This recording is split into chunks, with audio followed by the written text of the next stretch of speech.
Then people can say, what does it mean when Jesus said in John 14 after the last supper? మరి కొంతమంది ఈ విధంగా అడుగుతారు, యోహాను సువార్త 14వ అధ్యాయంలో చివరి ప్రభురాత్రి భోజనం తర్వాత యేసు ప్రభు ఈ విధంగా చెప్పారు కదా. Truly, truly I say to you, John 14:12, he who believes in me, the works that I do shall he do also. యోహాను 14:12, నేను తండ్రి యొద్దకు వెళుచున్నాను గనుక నేను చేయు క్రియలు నా యందు విశ్వాసముంచువాడును చేయును, వాటికంటే మరి గొప్పవి అతడు చేయనని మీతో నిశ్చయముగా చెప్పుచున్నాను. And greater works than these shall he do, because I go to the Father, and I'm going to ask the Father to send the Holy Spirit. Verse 16. నేను తండ్రి యొద్దకు వెళ్తున్నాను కాబట్టి నేను చేసిన క్రియల కంటే నా యందు విశ్వాసం ఉంచువాడు గొప్ప క్రియలు చేస్తాడు, నేను తండ్రిని వేడుకొందును, మీకు పరిశుద్ధాత్మను ఆయన అనుగ్రహిస్తాడు. 16వ వచనం. So what he was saying is, when the Holy Spirit comes, you're going to be able to do the works that I did and greater works. ఆయన ఏం చెప్తానంటే, పరిశుద్ధాత్ముడు వచ్చినప్పుడు నేను చేసిన క్రియలు, నేను చేసిన వాటికంటే గొప్ప క్రియలు మీరు చేస్తారు. We need to understand that. దాన్ని మనం అర్థం చేసుకోవాలి. Now if you were to ask somebody, what are the works that Jesus did? ఒకవేళ మీరు ఎవరైనా అడిగితే యేసుక్రీస్తు ప్రభు చేసిన కార్యాలు ఏంటి అని, they'll immediately talk about healing the sick, raising the dead, walking on water, feeding the 5,000 with 5 loaves. వాళ్ళు వెంటనే రోగులను స్వస్థపరచడం గురించి, చనిపోయిన వారిని లేపడం గురించి చెప్తారు. నీళ్ల మీద నడవటం, 5 రొట్టెలు 2 చేపలతో 5,000 మందిని పోషించటం. But I say you're talking about the last 10% of Jesus' life. కానీ నేనేమంటానంటే, యేసుక్రీస్తు ప్రభువు చేసిన వాటిలో, ఆయన జీవితంలో చివరి 10% గురించే నువ్వు మాట్లాడుతున్నావు. What he did in the last 3.5 years. చివరి 3.5 సంవత్సరాలు ఆయన ఏదైతే చేశాడో దాని గురించి నువ్వు మాట్లాడుతున్నావు. Is that all he did? What about 90% of his life? What did he do in 90% of his life? ఆయన చేసిందంతా ఇదేనా? మరి ఆయన జీవితంలో 90% ఏం చేశాడు ఆయన? Weren't they also works that he did? అప్పుడు కూడా ఆయన చేసిన కార్యాలు ఏమైనా ఉన్నాయా? What did he do 90% of his life? What did he do in 100% of his life? ఆయన జీవితంలో 90% ఆయన ఏం చేశాడు? ఆయన 100% జీవితంలో ఆయన ఏం చేశాడు? In one sentence, he did the will of his Father. ఒక్క మాటలో చెప్పాలంటే తన తండ్రి చిత్తాన్ని ఆయన చేశాడు. Like he himself said in John 6:38. యోహాను సువార్త 6వ అధ్యాయం 38వ వచనంలో ఆయనే చెప్పాడు, I came from heaven not to raise the dead and heal the sick and walk on water. నేను పరలోకము నుండి దిగి వచ్చి తిని, ఎందుకంటే రోగులను స్వస్థపరచడానికి కాదు, నీళ్ల మీద నడవటానికి కాదు, చనిపోయిన వారిని లేపటానికి కాదు. I came from heaven to deny my own will and to do the will of my Father. నేను పరలోకము నుండి ఎందుకు దిగి వచ్చానంటే, నా ఇష్టమును నేను నెరవేర్చుకోవటానికి కాదు, నా చిత్తమును ఉపేక్షించుకొని నా తండ్రి చిత్తము నెరవేర్చుటకు మాత్రమే నేను వచ్చాను.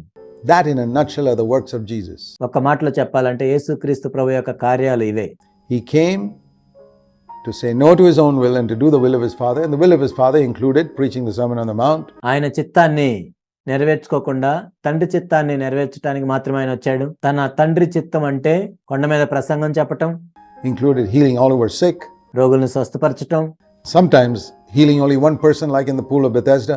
కొన్నిసార్లు అయితే ఒకే ఒక వ్యక్తిని స్వస్థపరచటం, బెతెస్దా కోనేటి దగ్గర చేసినట్లుగా. And the will of his Father included walking on water and తన తండ్రి చిత్తం అంటే నీళ్ల మీద నడవటం కూడా ఉంది.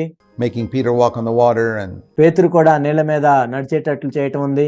feeding the 5,000 with 5 loaves. 5 రొట్టెలు 2 చేపలతో 5,000 మందిని పోషించటం ఉంది.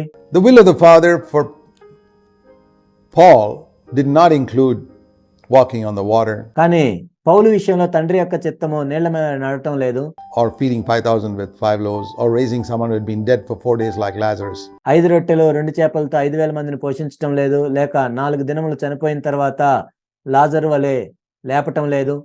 But fulfilling the will of the Father. కానీ తండ్రి యొక్క చిత్తాన్ని నెరవేర్చటం అనేది ఉంది. That is the point. The works that Jesus did was, in one sentence, the will of God. అదే ముఖ్యమైన విషయం. ఇక్కడ యేసుక్రీస్తు ప్రభు చేసిన కార్యములు అంటే ఏంటంటే తండ్రి చిత్తాన్ని నెరవేర్చటమే. And Paul did that. For him, the will of God was to travel around. పౌలు కూడా అది నెరవేర్చాడు. పౌలు విషయంలో తండ్రి యొక్క చిత్తం ఏంటంటే లోకమంతా తిరిగి సువార్తను ప్రకటించటం, plant churches, write scripture. సంఘములను నిర్మించటం, లేఖనాలు రాయటం. Jesus never wrote any scripture, but Paul did it. యేసు ప్రభు లేఖనాలను రాయలేదు, కానీ పౌలు రాశాడు. We are not called to write scripture, but we're called to do the will of our Father. మనము లేఖనాలు రాయబడటానికి పిలువబడలేదు, కానీ మన తండ్రి చిత్తాన్ని నెరవేర్చడానికి మనం పిలువబడ్డాం. Those are the works of Jesus. You know, his obedience to Joseph and Mary at home. అవే యేసుక్రీస్తు ప్రభు చేసిన కార్యములు అంటే, ఇంటి దగ్గర మరియకు యోసేపుకు లోబడి జీవించటం. If Mary asked him to go and bring a bucket of water from the well, he would bring a full bucket of water. Those are the works of Jesus.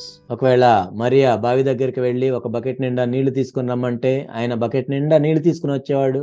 యేసు చేసిన కార్యాలంటే ఇవి. To obedience to the Father in the little things and the big things. చిన్న విషయాలైనా పెద్ద విషయాలైనా తండ్రికి లోబడి జీవించటం.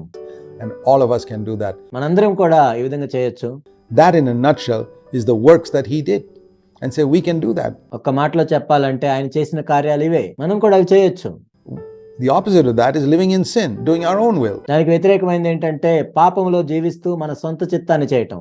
And he was saying there, you don't have to do your own will. You don't have to live in sin anymore. You can do the works I did. అక్కడ ఆయన ఏం చెప్తున్నాడంటే మీ సొంత చిత్తాన్ని మీరు నెరవేర్చుకోవాల్సిన అవసరం లేదు, మీరు పాపంలో జీవించాల్సిన అవసరం లేదు, నేను చేసిన కార్యాలు మీరు చేయొచ్చు. You can live in purity, doing God's will. మీరు పవిత్రంగా జీవిస్తూ దేవుని చిత్తాన్ని నెరవేర్చొచ్చు. And greater works than these shall he do. What is that? వాటికంటే గొప్ప కార్యాలు మీరు చేస్తారు. మరి దీని అర్థం ఏంటి? There was one work that Jesus could never do when he was on earth. ఈ భూమి మీద ఉన్నప్పుడు ఆయన చేయలేని ఒక కార్యం ఉంది. And that was make people one. అదేంటంటే మనుషులను ఐక్యపరచటం. He had preached to his 12 disciples for 3.5 years. ఆయన 3.5 సంవత్సరాలు తన 12 మంది శిష్యులకు బోధించాడు. But in the Last Supper they were still arguing as to who is the greatest, who's going to be the leader after Jesus dies. అయినా కానీ ప్రభు యొక్క చివరి రాత్రి భోజనంలో మనలో ఎవరు గొప్పవాళ్ళని వాళ్ళు వాదం పెట్టుకుంటున్నారు. యేసు ప్రభు తర్వాత ఎవరు నాయకుడిగా ఉండాలని వాళ్ళు వాదం పెట్టుకుంటున్నారు.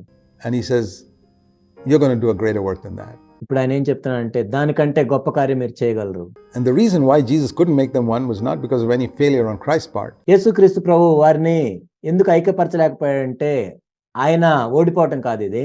Because they did not have the Holy Spirit within them. వాళ్ళ లోపల వాళ్ళు పరిశుద్ధాత్మను కలిగి లేరు. And when people don't have the Holy Spirit, even Jesus cannot make them one. ఒకవేళ మనుషుల్లో పరిశుద్ధాత్మ లేనట్లయితే యేసు ప్రభు కూడా వాళ్ళని ఐక్యపరచలేడు.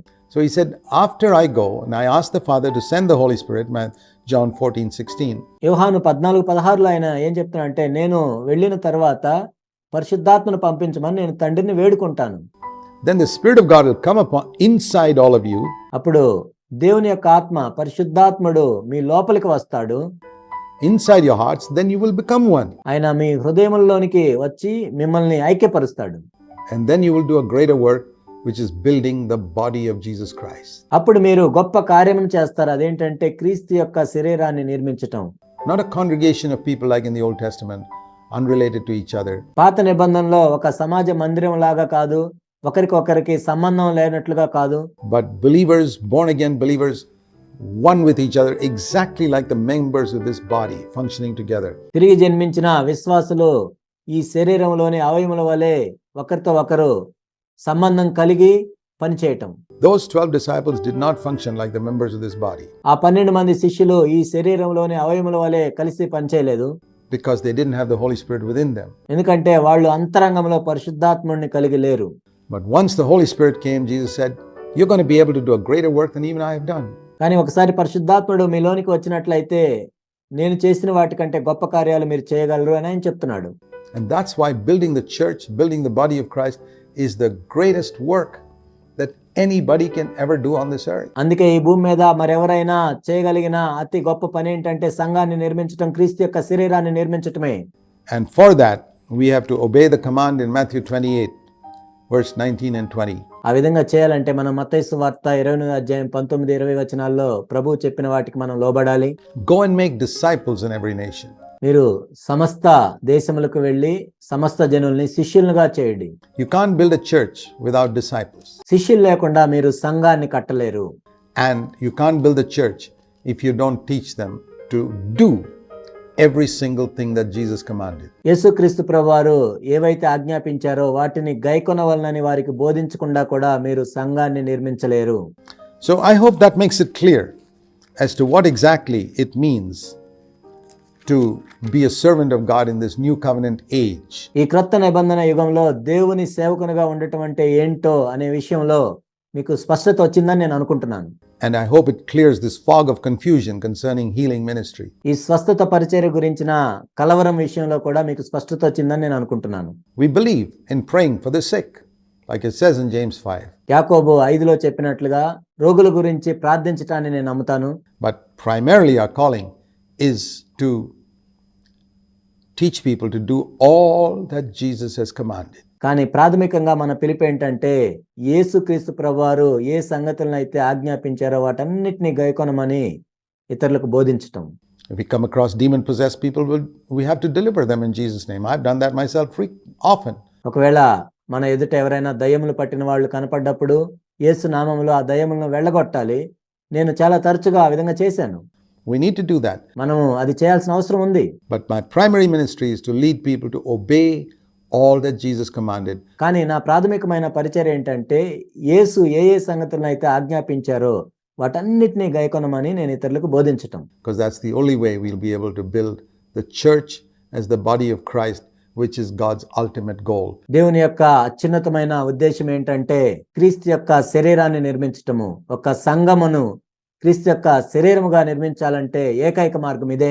A church against which the gates of hell will never prevail. పాతాళ లోక ద్వారములు నిలువనేరని సంఘాన్ని నిర్మించటం.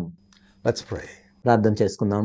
Heavenly Father, పరలోకపు తండ్రి, we thank you for the clarity of your word. ప్రభువా, మీ వాక్యంలో ఉన్న స్పష్టతను బట్టి వందనాలు తెలియజేస్తున్నాం. The simplicity of it is so clear for those who have ears to hear, even little children can understand. ఎవరైతే వినుటకు చెవులు కలిగి ఉంటారో చిన్న బిడ్డలు కూడా అర్థం చేసుకునేంత సరళంగా మీ వాక్యం ఉన్నందుకు వందనాలు తెలియజేస్తున్నాం. Help us, we pray, మాకు సహాయం దయచేయమని వేడుకుంటున్నాం తండ్రి. to be gripped by these truths so that we can live a worthwhile life on earth before you return. ఓ ప్రభువా, ఈ సత్యాల చేత పట్టబడి మీరు అక్కడి కంటే ముందు మేమెంతో యోగ్యమైన రీతిలో జీవించినట్లు ఈ భూమి మీద We pray in Jesus' name. యేసు నామములో ప్రార్థిస్తున్నాం తండ్రి. Amen. ఆమేన్.